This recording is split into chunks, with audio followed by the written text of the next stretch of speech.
अस्सलामुअलैकुम students. Final year कैसे हो आप लोग? फाइनल ईयर आवाज आ रही है?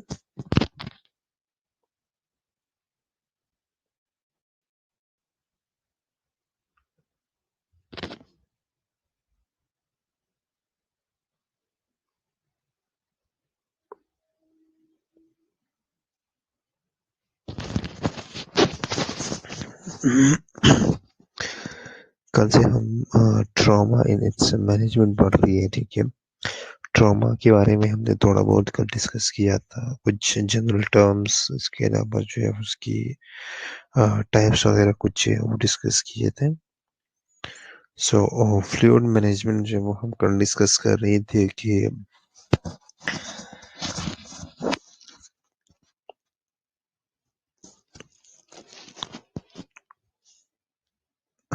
जो फ्लूइड हमने रिप्लेस करना है, तो रिप्लेस फ्लूइड जो है वो हम डिसाइड करते हैं कि कितना वॉल्यूम जो है वो लॉस हो चुका है, ठीक है।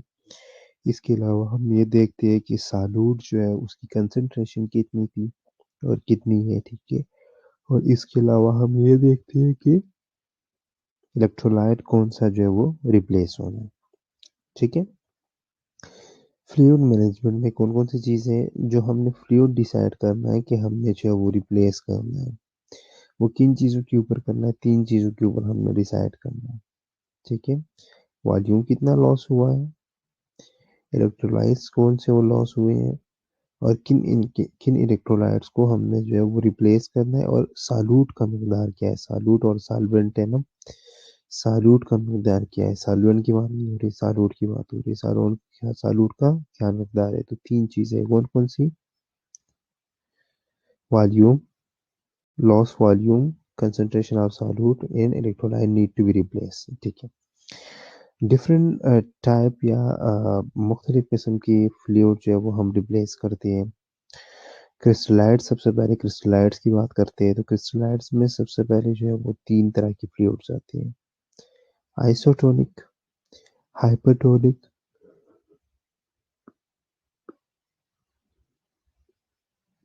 और हाइपोटोनिक, ठीक है। आइसोटोनिक क्या है? आइसोटोनिक वो सब्सटेंसेस है, या आइसोटोनिक जो है ये वो फ्लूइड है जो कि मोस्ट कॉमनली यूज होते हैं ट्रॉमा पेशेंट में या ट्रॉमा की मैनेजमेंट के दौरान। और ये वो फ्लूइड है जो कि इंट्रावेस्कुलर और इंटरस्टिशियल के दरमियान, या एक्स्ट्रावेस्कुलर और इंट्रावेस्कुलर के दरमियान जो है वो फ्रीली मूव कर सकता हो। इसके लिए जो नॉर्मल या कॉमन गाइडलाइंस है वो ये है कि अगर एक बंदे का 1 लीटर ब्लड जो है वो लॉस हो चुका हो, तो आप में 3 लीटर जो है वो क्रिस्टलाइट जो है वो रिप्लेस करने हैं, ठीक है। जो कि आइसोटोनिक क्रिस्टलाइट्स की बात हो रही है। उसके बाद है हाइपरटोनिक क्रिस्टलाइट्स। हाइपरटोनिक क्रिस्टलाइट्स जो ये ट्रॉमा रिसेटेशन या ट्रॉमा मैनेजमेंट के अंदर यूज होता है। इसका मेन काम क्या है कि ये वेस्कुलर स्पेस के अंदर ही रहता है, ये वेस्कुलर स्पेस से निकलता नहीं है।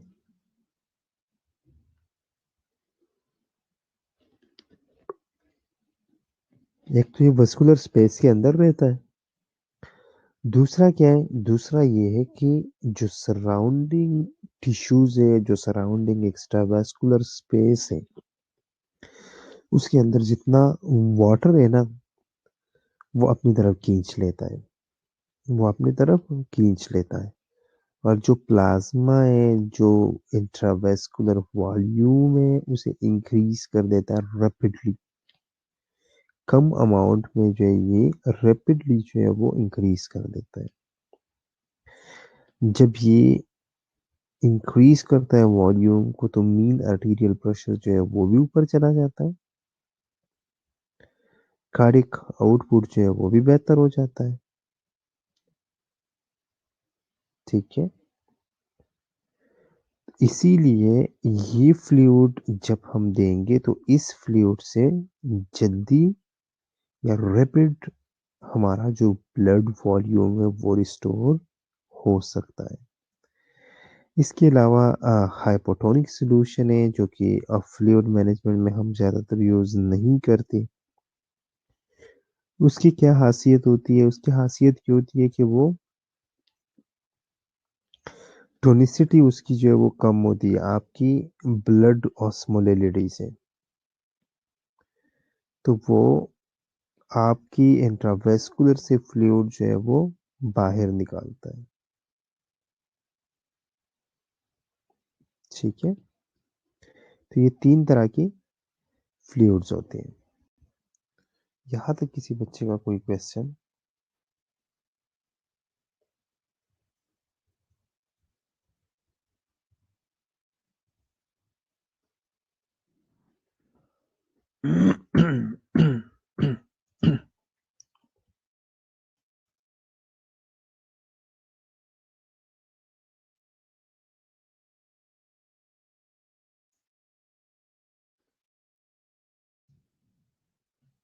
ठीक है, यहाँ पे एक एग्जांपल है।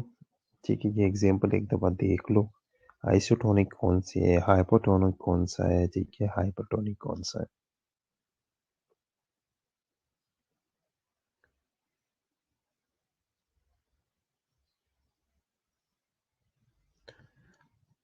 ठीक है, वैसे हाइपोटोनिक सॉल्यूशन की जिस तरह हमने बात की कि हाइपोटोनिक क्या करता है, उसने सराउंडिंग टिश्यू से जो है वो अपनी तरफ वाटर को खींच ले रहा है।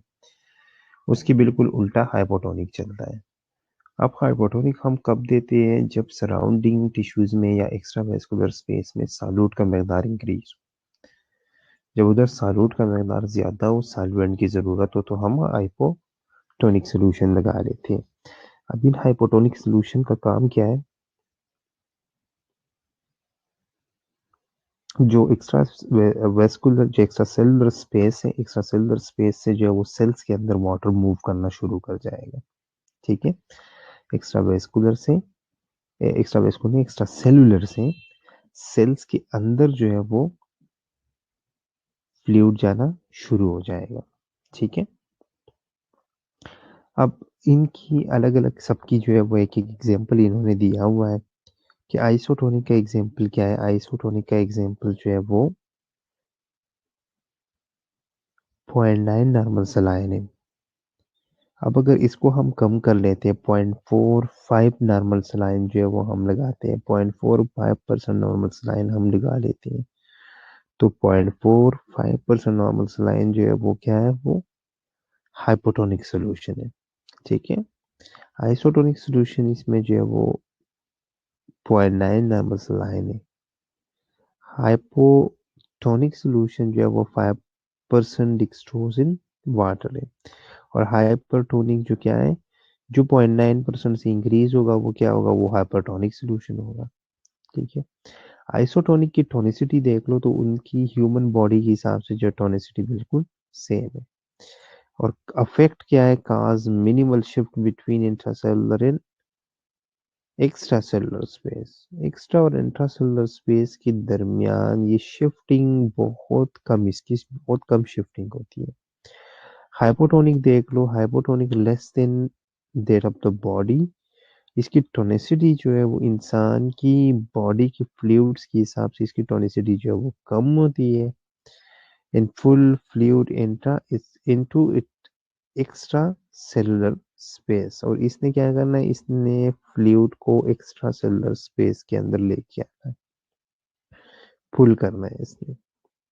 उसके बाद है hypotonic solution. Hypotonic solution 3% saline, इसकी जो टोनिसिटी है वो क्या है? वो इंक्रीज है बॉडी वॉल्यूम की टोनिसिटी के हिसाब से, या ब्लड की टोनिसिटी के हिसाब से, या उस मोलिलिटी के हिसाब से। और इसने क्या करना है, full fluids into intra vascular space. इसने क्या करना है, इंट्रा वेस्कुलर स्पेस के अंदर जो है वो फ्लूइड्स को पुल करना है, ठीक है, खींच लेना है। ओके, यहाँ तक क्लियर है क्रिस्टलाइट्स के बारे में। उसके बाद हम कोलाइड्स की तरफ आते हैं, ठीक है, कोलाइड्स की तरफ आते हैं। अब कोलाइड्स जो है वो कौन कौन सी है, कोलाइड्स जो है वो अल्ब्यूमिन है, डिक्स्ट्रान है, हेटास्टार्च, जो कि हम यूज करते हैं, ठीक है, जो कि हम हॉस्पिटल में यूज करते हैं। ये वो कोलाइड्स है जो कि अनकोटिक प्रेशर को क्रिएट करती है, ठीक है, जो कि अनकोटिक प्रेशर को क्रिएट करते हैं, which encourage fluid retention in movement of fluid into the intravascular space। अब इसका काम क्या है कि अनकोटिक प्रेशर को अगर ये मेंटेन करेंगे, तो अनकोटिक प्रेशर का काम क्या है, ये सारी प्रोटीन्स है, ठीक है, ये सारी प्रोटीन्स है।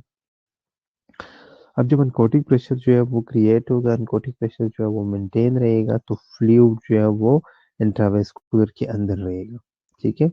Colloids have a longer duration of action because they are larger molecule and can stay in intravascular compartment। Colloid जो है इनका लार्जर एक्शन इसलिए क्योंकि इनकी इनका साइज जो है वो थोड़ा सा जो है वो बड़ा है, और इन्होंने जो है वो इंट्रावेस्कुलर के अंदर ही रहना होता है, ठीक है। When colloids are used, less fluid volume is necessary to replace vascular losses and achieve hemodynamic stability।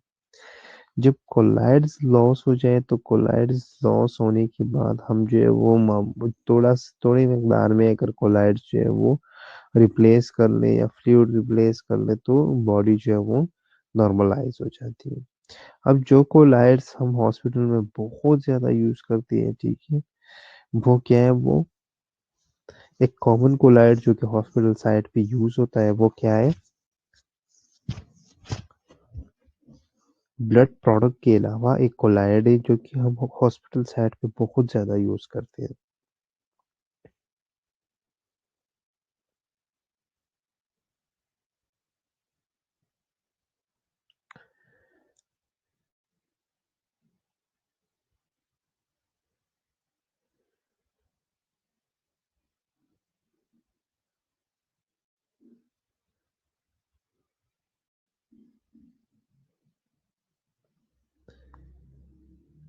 Hospital side पे हम एक कोलाइड जो है वो बहुत ज़्यादा यूज़ करते हैं, जो कि ब्लड प्रोडक्ट नहीं है, लेकिन हम उसे जो है वो यूज़ करते हैं बहुत ज़्यादा। कौन सा है वो,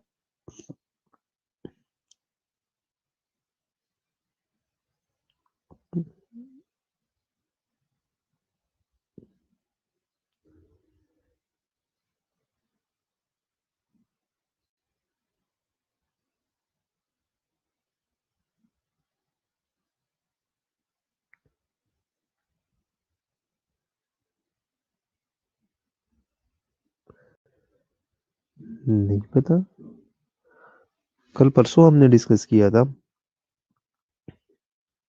हेमरेज में हमने डिस्कस किया था।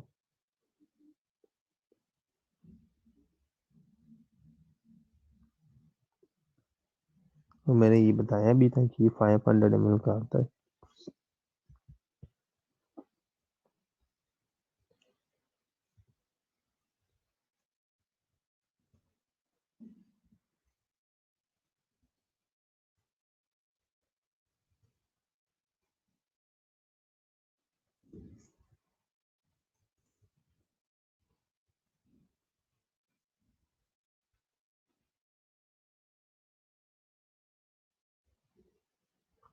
हमजा कौन सा है?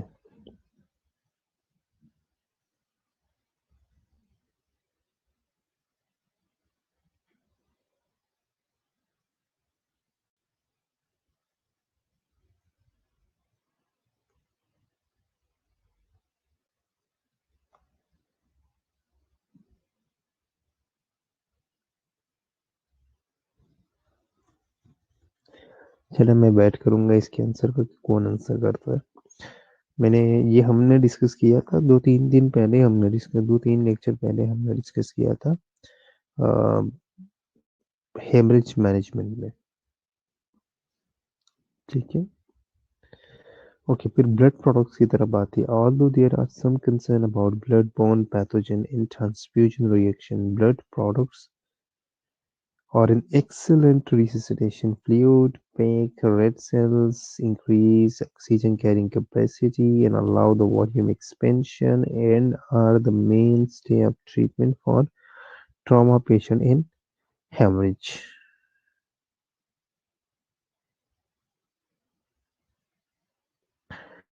ब्लड प्रोडक्ट्स की हम बात करते हैं तो ब्लड प्रोडक्ट्स क्या है कि ब्लड प्रोडक्ट्स जो है वो इनकी ब्लड प्रोडक्ट्स के साथ साथ काफ़ी सारी चीज़ें जो है वो मुंसलिक है, जैसे कि ट्रांसफ्यूजन रिएक्शन, साथ में ब्लड बॉर्न पैथोजेंस। अब जो ब्लड हम लगा रहे हैं, अब हमें ये नहीं पता कि इस ब्लड में कौन कौन से पैथोजेंस है। ठीक है, इस ब्लड में कौन कौन से पैथोजेंस है। जैसे हम वो ब्लड ट्रांसफ्यूज करेंगे, ठीक है, वो सारी पैथोजेंस जो है वो नेक्स्ट बॉडी में चले जाएंगे। अब जरूरी नहीं है कि ट्रांसफ्यूजन रिएक्शन में जो है वो हम इतना ब्लड लगाए। देखो, ट्रांसफ्यूजन रिएक्शन है, ठीक है, या सॉरी, ट्रांसफ्यूजन रिएक्शन नहीं, ट्रांसफ्यूजन हम कर रहे हैं, ठीक है। ट्रांसफ्यूजन हम कर रहे हैं, ज़रूरी नहीं है कि उसके दौरान जो है वो ब्लड बॉर्न पैथोजन जो है वो उसके दौरान जो है वो मतलब मस्ट है कि वो आ, साथ साथ जो है वो शिफ्ट होंगे या साथ साथ जो है वो भी ट्रांसमिट होंगे। ठीक है, ज़रूरी नहीं है, ये भी हो सकता है कि वो ब्लड बिल्कुल ठीक हो, बिल्कुल साफ हो, ठीक है, लेकिन चांसेस तो है ना, ये हो सकता है, पॉसिबिलिटी ये कि ब्लड बॉर्न पैथोजन जो है वो साथ साथ जो है वो ट्रांसमिट हो जाए। ठीक है, अब वो ब्लड बॉर्न पैथोजन चाहे जो है वो हमने जो है वो सही तरीके से ब्लड ड्रॉ नहीं किया, ठीक है, या हमने जो है वो बैग को सही तरह यूज नहीं किया, या बैग जो था हमारा उसमें कोई इशू था, ठीक है, ट्यूबिंग में कोई इशू है, ठीक है, काफी सारी फैक्टर्स इसमें जो है वो इन्वॉल्व होते हैं। ठीक है, इसके अलावा जब हम ब्लड ट्रांसफ्यूज कर लेते हैं, ठीक है, तो उसके रिएक्शन का खतरा होता है, ठीक है, कि ये जो है वो इमीडिएट रिएक्शन कर सकता है, ये डिलेड रिएक्शन कर सकता है, ठीक है, ये सेकेंडरी रिएक्शन कर सकता है, तो वो हम उस हिसाब से फिर जो है वो वेट करके देखते हैं। ठीक है, सो अगर रिएक्शन हो गया ब्लड का तो आपने क्या करना है। फॉर एग्जाम्पल, आप ब्लड ट्रांसफ्यूज कर रहे हो, ठीक है, और एक पेशेंट को जो रिएक्शन हो गया, क्या करना है आपने।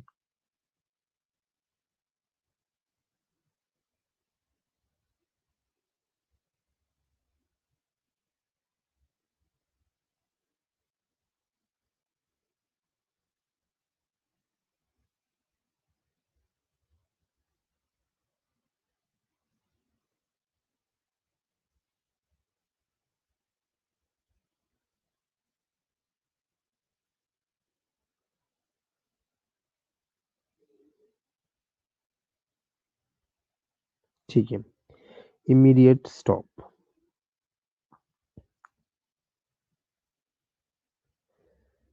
इमीडिएट स्टॉप, ठीक है, ट्रांसफ्यूजन स्टॉप करेंगे। उसके बाद क्या करेंगे। ट्रांसफ्यूजन आपने स्टॉप कर लिया, उसके बाद क्या करेंगे, क्या प्रोटोकॉल्स है। स्टॉप कर लिया, उसके बाद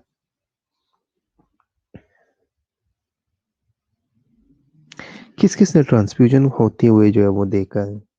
जब हम ट्रांसफ्यूजन कराते हैं तो उसके साथ और एक इंजेक्शन है, माइट बी हेपरिन, वो देंगे।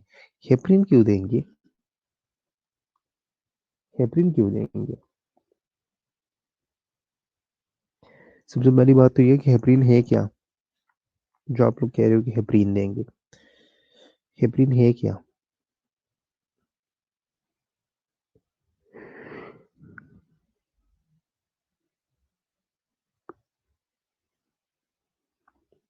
स्टॉप कर लिया हमने ट्रांसफ्यूजन, लेकिन हेपरिन क्यों देंगे, हेपरिन क्या है।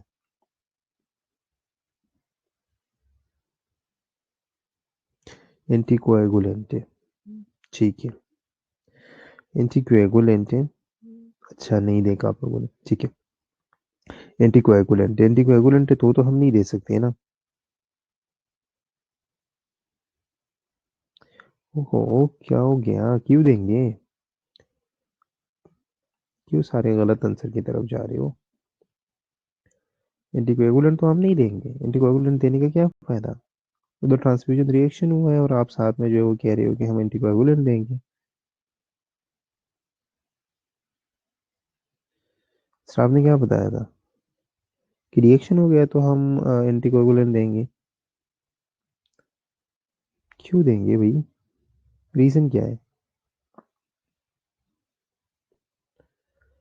ट्रांसफ्यूजन रिएक्शन में जब भी कोई ट्रांसफ्यूजन होता है उसके साथ दो इंजेक्शन आते हैं। मोस्टली हम दो इंजेक्शन मंगवाते हैं, एबिल और सोलोकार्टिफ। देखा है किसी ने? जब भी हम कोई ट्रांसफ्यूजन करते हैं, जब भी हम आयरन लगाते हैं, ठीक है, तो हम दो चीजें मंगवाते हैं, एबिल और सोलोकार्टिफ। देखा है? जी, एबिल, ठीक है, एबिल और सोलोकार्टिफ दोनों मंगवाते हैं, हेपरिन नहीं। बिल्कुल हेपरिन नहीं, एबिल और सोलोकार्टिफ। देखो हेपरिन तो ऑलरेडी जो है वो ब्लड थिनर है, वो आप दोगे तो वो तो ब्लीडिंग की चांसेस बढ़ जाएगी। ठीक है, ब्लड आप थिन कर रहे हो, ब्लड को थिन करने की जरूरत तो है ही नहीं हमें। हमने तो रिएक्शन को रोकना है, रिएक्शन हो गया, ठीक है, सबसे पहले इमीडिएटली जो है वो आपने क्या किया, ब्लड स्टॉप कर लिया। ठीक है, ब्लड आपने स्टॉप कर लिया। दूसरा क्या है, आपके पास दो इंजेक्शन है, एबिल और सोलोकार्टिव। ठीक है, वो आपने क्या करना है, इमीडिएटली वो दोनों जो है वो लगानी है। ठीक है, उससे क्या हो जाएगा कि ये दोनों इंजेक्शंस क्या है, ये एक तो एंटी एलर्जिक है, ठीक है, क्योंकि ये जो ट्रांसफ्यूजन रिएक्शन होता है। अच्छा मुझे ये बताओ, ट्रांसफ्यूजन रिएक्शन जो है ये है कौन सा रिएक्शन? सबसे पहले तो मुझे ये बताओ, इम्यूनिटी के लिहाज से ये कौन सा रिएक्शन है, ट्रांसफ्यूजन रिएक्शन?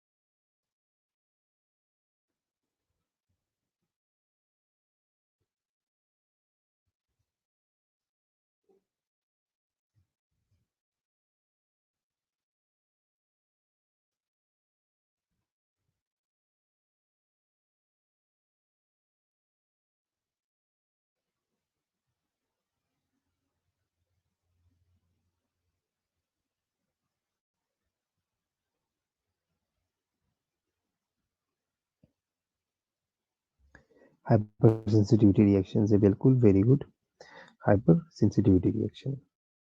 ठीक है, आईजीई एंटीबॉडी, आईजीई एंटीबॉडी। तो हाइपर सेंसिटिविटी कौन सा ही है, 1 है, 2 है, 3 है, 4 है?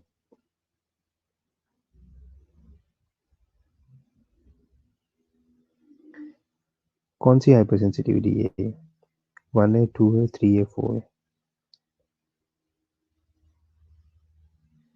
और नहीं, मैं तो उसकी बात ही नहीं कर रहा, मैं तो हाइपर सेंसिटिविटी की बात कर रहा हूँ। कहाँ जा रहे हो आप लोग? कि सिक्रेटरी में आईजीए आता है? ठीक है, सिक्रेटरी में आईजीए है तो ब्लड के अंदर आईजीए होगा, ब्लड सिक्रेटरी है?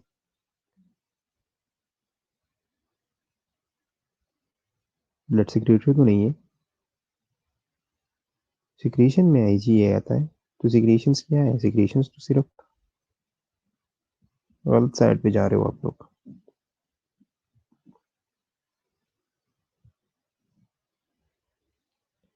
एंटीबॉडीज में ना पढ़ो, एंटीबॉडीज के चक्कर में ना पढ़ो, सबसे पहले मुझे बताओ कौन सी हाइपर सेंसिटिविटी है। एंटीबॉडीज के चक्कर में पढ़ के आप लोग और गलत साइड पे जा रहे हो।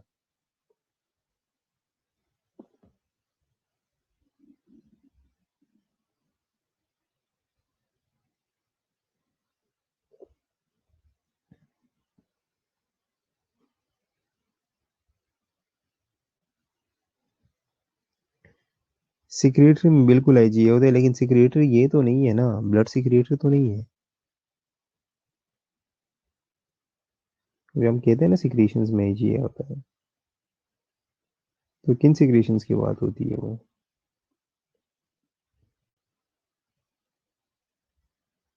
मेरा क्वेश्चन ये है कि जो ट्रांसफ्यूजन रिएक्शन है ये हाइपर सेंसिटिविटी रिएक्शन है। अब क्वेश्चन मेरा ये है कि which type of hyper sensitivity reaction?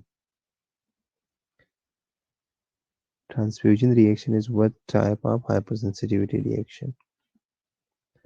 ठीक है, मेरा क्वेश्चन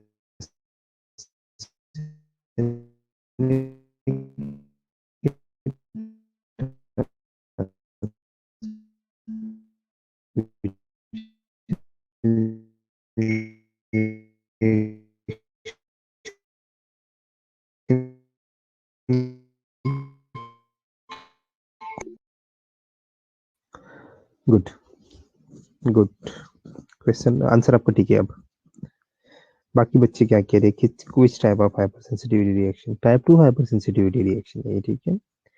ये टाइप 2 हाइपर सेंसिटिविटी रिएक्शन है। अब ये टाइप 2 हाइपर सेंसिटिविटी रिएक्शन में क्या होता है कि एंटीजन, अब ब्लड प्रोडक्ट, ब्लड सेल्स के ऊपर जो है अपना एंटीजन होता है। इस एंटीजन के खिलाफ हमारी बॉडी के अंदर एंटीबॉडीज बनना शुरू हो जाती है, और इन दोनों को वो उसके ऊपर अटैक कर लेता है, और इसी सेल की जो है वो डिस्ट्रक्शन स्टार्ट हो जाती है। ठीक है, टाइप 2 हाइपर सेंसिटिविटी रिएक्शन है। अब इसमें आप लोग जो इस चक्कर में पड़ गए हो कि सिक्रीशंस में है या सिक्रीटरी जो है वो आईजीए है, ठीक है, तो आईजीए की बात कहाँ से आ गई? आईजीए की तो हम बात ही नहीं कर रहे यहाँ पे, ठीक है। तो अगर खुदा ना खास्ता कहीं पे जो है वो आप लोग प्रैक्टिस में हो, ठीक है, और कहीं पे जो है वो ट्रांसफ्यूजन रिएक्शन हो गया, तो आप लोगों ने क्या करना है? ट्रांसफ्यूजन रिएक्शन के दौरान आप लोगों ने ये करना है कि सबसे पहले तो ट्रांसफ्यूजन स्टॉप करो, एविल और सोलोकॉटिव जो है वो लगा लो। जिस साइट पे आपने ब्लड ट्रांसफ्यूज, जिस साइड पे आप ब्लड ट्रांसफ्यूज कर रहे थे उस साइड से नहीं, दूसरे साइड पे एक बड़ी आईवी लेनी है आपने। दूसरे साइड पे आपने एक बड़ी आईवी लेनी है। बड़ी आईवी लेके उसकी उसमें आपने आइसोटोनिक सॉल्यूशंस जो है वो चलाने हैं, ठीक है। उसमें आपने नॉर्मल सलाइन जो है वो रश करना है, और इधर से आपने जो ब्लड स्टॉप किया उस ब्लड के साथ क्या करना है ये बताएं मुझे जरा। आपने ब्लड तो स्टॉप कर लिया, बैग में जो है वो अब 300 ml 200 ml ब्लड है, उसके साथ क्या करना है आपने?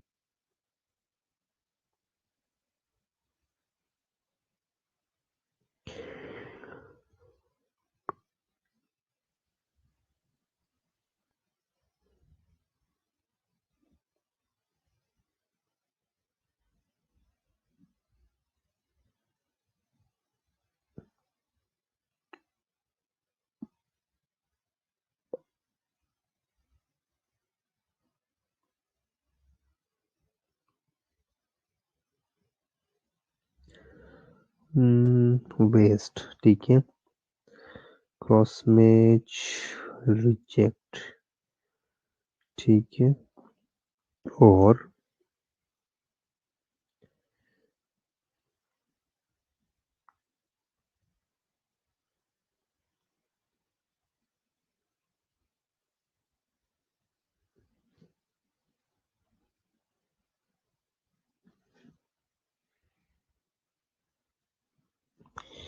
देखो, ब्लड ट्रांसफ्यूज करना जो है ये एक बहुत खतरनाक काम है। जब भी कहीं पे जो है वो आप ब्लड ट्रांसफ्यूज कर रहे हो, आपने क्या करना है? आपने सबसे पहले जो है वो चेक करना है, बैग चेक करना है, ठीक है, उसका नंबर चेक करना है, बैग के ऊपर उसका नंबर होगा, ठीक है, सारी चीजें, पेशेंट का नाम, पेशेंट का एमआर नंबर, सारी चीजें आपने देखनी है, ठीक है, ट्रांसफ्यूजन से पहले की बात कर लो। फिर उसके बाद आपने किसी और से भी चेक करवाना है, ठीक है, और साइन करवाना है। सिर्फ खुद देखना नहीं है, दूसरे किसी बंदे से भी चेक करवाना है और उनसे साइन करवाना है। फिर आपने जो है वो आराम आराम से स्टार्ट करना है, ठीक है। तो पहले जो है वो 10-15 मिनट में हम बहुत ज़्यादा स्लो चलाते हैं और हम देखते हैं कि कोई रिएक्शन वगैरह तो नहीं हो रहा, कोई प्रॉब्लम तो नहीं हो रही, देखिए पेशेंट जो है उस या उसका दिल घबराना शुरू तो नहीं हो रहा, ठीक है। तो ये सारी चीज़ें हम देख लेते हैं। फिर उसके बाद हम थोड़ा सा जो है वो इंक्रीज कर लेते हैं। अब आपने एक चीज़ का ख्याल रखना है कि जब आपने ब्लड रिलीज किया, रिलीजिंग टाइम से लेके आपने 4 घंटे तक जो है वो ब्लड खत्म करना है, पूरा ट्रांसफ्यूज करना है, नहीं तो 4 घंटे बाद उसकी सेल जो है वो डिस्ट्रक्शन शुरू हो जाती है, ठीक है। तो आपने क्या करना है, ये ख्याल रखना है कि रिलीज से लेके 4 घंटे में आपने क्या करना है? ट्रांसफ्यूज करना है। अब कुछ लोग जो है वो क्या कर लेते हैं, ब्लड रिलीज करवाते हैं, रिलीज करके जो है वो पेशेंट के पास रख लेते हैं कि भाई ये गर्म हो जाए, कि ये गर्म हो जाए, ठीक है। अब घंटों और फिर जाके अपने काम शुरू कर लेते हैं, ठीक है। घंटों-घंटों जो है उधर ब्लड पड़ा होता है, ठीक है। और वो फिर जब 2-3 घंटे बाद हमारे पास पेशेंट आता है कि भैया आपने मेरे पास जो है वो ब्लड रखा था, वो गर्म हो गया, वो लगा लो। हम कहते हैं, ओह! सॉरी मैं तो भूल गया था। क्या ये तरीका सही है? नहीं, ये गलत है।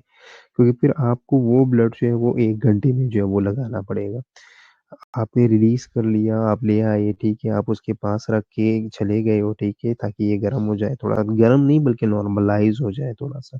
वैसे आप अगर कोल्ड ब्लड लगा लो, ठीक है, तो कोई इश्यू नहीं है, कोई इश्यू नहीं है, आप लगा सकते हैं, ठीक है। अक्सर इस तरह करते हैं, ठीक है, कि गरम करने के लिए रख लेते हैं, भई गरम क्यों करना है, लगा लो आप, ठीक है। लेकिन अगर आपने रखना भी है तो थोड़ा-सा देख लो कि नॉर्मलाइज़ हो जाए थोड़ा-सा, ठीक है, और फिर उसके बाद लगा लो। आपने ये ख़्याल रखना है कि रिलीज़िंग टाइम से लेके एंड टाइम जो है इसकी जो है वो 4 घंटे है, ठीक है, तो 4 घंटे में ये ब्लड खत्म होना चाहिए। ओके। अब हम बात कर रहे थे ट्रांसफ्यूजन रिएक्शन की। ट्रांसफ्यूजन रिएक्शन हो गया, इमीडिएटली आपने ब्लड जो है वो स्टॉप कर लिया, ट्रांसफ्यूजन जो है वो स्टॉप कर लिया, ठीक है। आपने एविल और सोलोकॉटिप लगाया पेशेंट को, ठीक है। दूसरी साइड पे एक आईवी लाइन जो है वो पास की, आपने बड़ी लार्ज बोर आईवी लाइन ली, ठीक है, और उसमें आपने जो है वो नॉर्मल सलाइन जो है वो रश कर लिया, ठीक है। नॉर्मल सलाइन आपने रश कर लिया। रश कर लिया। अब वैसे हम लोग करते हैं ताकि गरम इसलिए हम करते हैं ताकि जो है वो कोई उसका टेम्परेचर जो है वो लॉस ना कर जाए, टेम्परेचर जो है उसका डाउन ना चला जाए, देखिए हाइपोथर्मिया में ना जाए पेशेंट, इसीलिए हम करते हैं वैसे। लेकिन ज़रूरत नहीं होती, इस उसका कोई इतना इफ़ेक्ट नहीं होता क्योंकि जो जिस स्पीड से वो अंदर जा रही है ना, उस स्पीड से वो आपके ब्लड के साथ जो है वो मिक्स होती जाती है और वो खुद ही जो है वो गरम हो जाती है, वो इतना कोई इश्यू नहीं होता, ये एक मिथ है, जो लोग जो है वो उसे गरम करते हैं। मेबी कुछ लोग जो है कुछ प्रैक्टिस भी होगा लेकिन हमने जो है वो एक प्hlebotomist से पूछा था तो उन्होंने यही कहा था कि कोई इश्यू नहीं है, आप लगा सकते हैं डायरेक्ट, ठीक है? ओके, सो आपने क्या है कि आप ट्रांसफ्यूजन रिएक्शन हो गया, ठीक है? आपने नेक्स्ट लास्ट दूसरे साइड पे जो एक लार्ज बोराई भी ली, ठीक है? और उसमें क्या किया, उसमें आपने नॉर्मल सलाइन रश कर लिया, यहाँ तक तो बात हो गई। अब आपने क्या करना है, पेशेंट का एक और सैंपल लेना है, पेशेंट का एक और सैंपल निकालना है, पेशेंट का एक सैंपल निकालना है, ठीक है? और वो सैंपल उसी ब्लड के साथ जिस बैग की वजह से जो है उसे रिएक्शन हुआ था, उस बैग को ट्यूबिंग समेत जो है वो दोबारा भेजना है ब्लड बैंक में। उस बैग को ट्यूबिंग समेत जो है वो कहाँ भेजना है? ब्लड बैंक में भेजना है, ठीक है? और साथ वो सैंपल भी भेजना है कि भाई इस ब्लड की वजह से जो वो रिएक्शन हो गया, क्यों हो गया, ठीक है? आपने कैसे चेक किया था? आपने क्रॉस मैच किया था, ठीक है? आपने ब्लड ग्रुपिंग की है, आपने क्रॉस मैच देखा था, सारा कुछ किया था, तो फिर ये ब्लड यहाँ पे आके रिएक्शन क्यों कर रहा है, ठीक है? तो आपने सारी चीज़ें जो है वो बेच के फिर उसका वेट करना है कि भाई वो क्या कहते हैं, क्या इश्यू कहाँ पे आ रहा है, ठीक है? वेस्ट कभी भी नहीं करना, वेस्ट कभी भी नहीं करना। देखो अगर आपके पास अगर ट्रांसफ्यूजन जो है वो सक्सेसफुली डन हो गया ना, ट्रांसफ्यूजन जो है बिल्कुल सक्सेसफुल हो गया, ट्रांसफ्यूजन का जो है वो कोई इश्यू नहीं आया ट्रांसफ्यूजन में, तब भी आपने ट्रांसफ्यूजन का खाली बैग जो है वो वेस्ट नहीं करना, ठीक है? वो भी आपने भेजना है कहाँ पे? ब्लड बैंक में, ठीक है?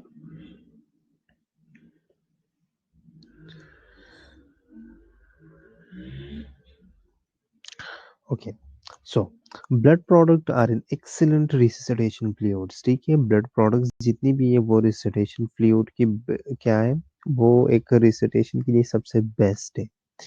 अब 2 चीज़ें जो है वो 2 नाम आप लोगों ने सुने होगा, अब आप लोगों ने सुना होगा, कुछ लोग कहते हैं कि वो हम इसलिए बेचते हैं ना ताकि हमारे पास जो है वो एक सबूत हो कि भई हमने जो है वो असल में ये इंस्टीट्यूशनल पॉलिसीज़ के अंदर आती है, ठीक है? इंस्टीट्यूशनल पॉलिसीज़ के अंदर आती है कि हम बैग जो है वो वापस भेजते हैं ताकि कोई और जो उस बैग का कोई गलत इस्तेमाल ना कर ले।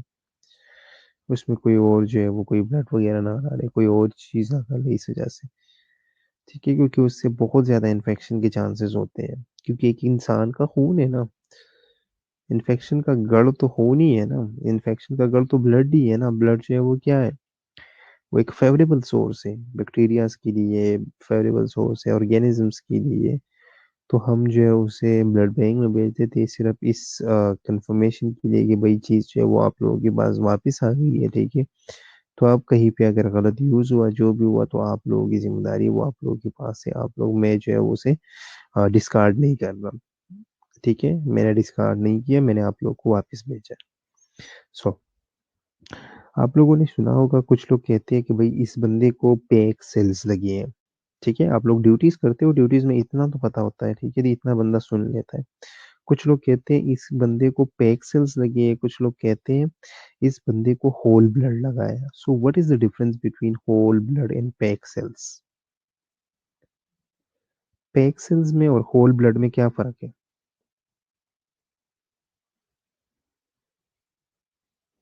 सुना होगा, जरूर सुना होगा ये।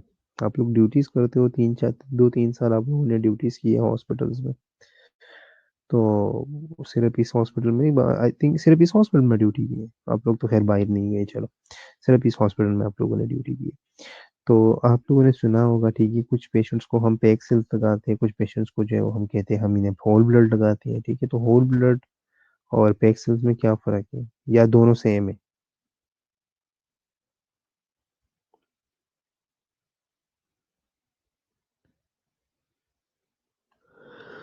ठीक है, सब ठीक कह रहे हो, ठीक है। कि पैक सेल्स में क्या होता है, पैक सेल्स में सिर्फ और सिर्फ जो है वो आरबीसीज होती है, और बाकी में जो है वो होल ब्लड होता है, उसमें सारे सेल्स होते हैं, ठीक है।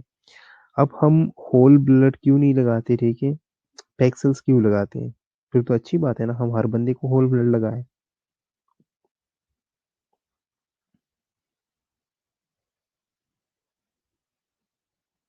बिल्कुल, आप लोग सब ठीक कह रहे हो। तो मैं कह रहा हूँ कि फिर हम हर बंदे को होल ब्लड क्यों नहीं लगाते, हम हर बंदे को फिर होल ब्लड ही लगा लेते हैं। अच्छी बात है ना, पैक सेल्स क्यों लगाते हैं फिर?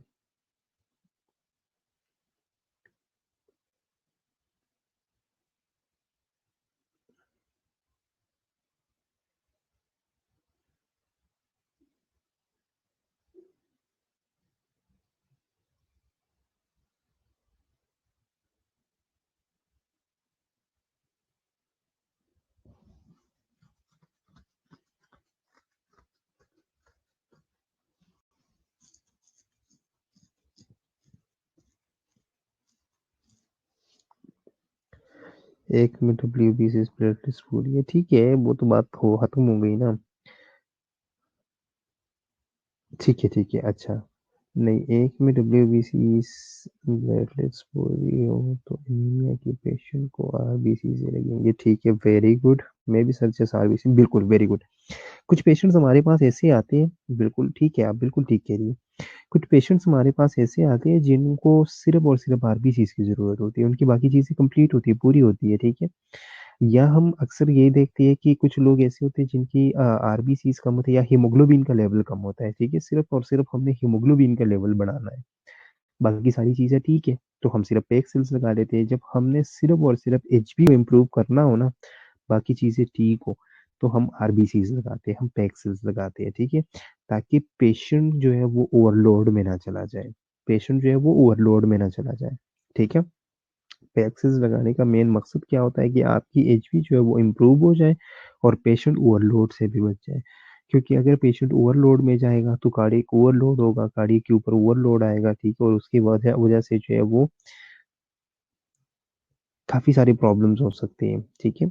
काफ़ी सारी और प्रॉब्लम्स जो है वो हो सकती हैं। तो इस वजह से हम ये कोशिश करते हैं, हम देखते हैं कि जिसको पैक्सिल्स की ज़रूरत है उन्हें पैक्सिल्स लगाए जाए, जिसको होल ब्लड की ज़रूरत है उन्हें होल ब्लड लगाया जाए, ठीक है। तो अगर सिर्फ और सिर्फ एचबी को इम्प्रूव करना हो, बाकी चीज़ें बिल्कुल ठीक है, तो आपने पैक्सिल्स लगवानी है, ताकि पेशेंट जो है, या हम एजेड लोगों में बड़ा ख्याल रखते हैं कि पेशेंट जो है वो ओवरलोड में ना चला जाए, ठीक है। फिर हार्ट को जो है वो ज़्यादा काम करना पड़ेगा, हार्ट के ऊपर जो है वो वर्कलोड पड़ेगा, ठीक है। अब आवाज आ रही है? फिर हार्ट के ऊपर जो है वो वर्कलोड पड़ेगा, ठीक है। तो इस वजह से जिसकी जरूरत है हम वही लगा लेते हैं, ताकि पेशेंट जो है वो ओवरलोड में ना जाए।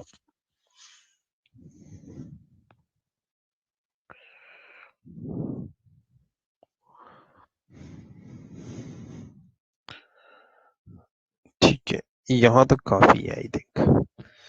चले, मैं आप लोगों की अटेंडेंस मार्क कर लेता हूँ, ठीक है। और जिसका कोई क्वेश्चन है आज के लेक्चर में तो पूछ लो।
अभी कंफर्म नहीं है।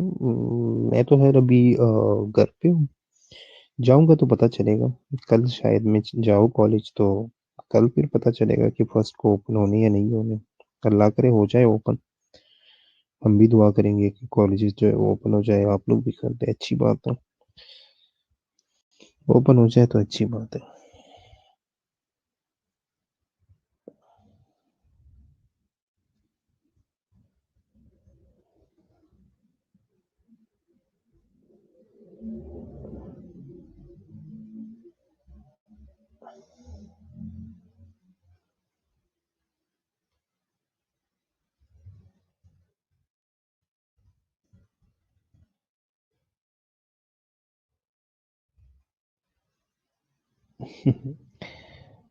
सही बात है। बस अल्लाह करे कॉलेजेस ओपन हो जाए तो सब कुछ ठीक होगा फिर।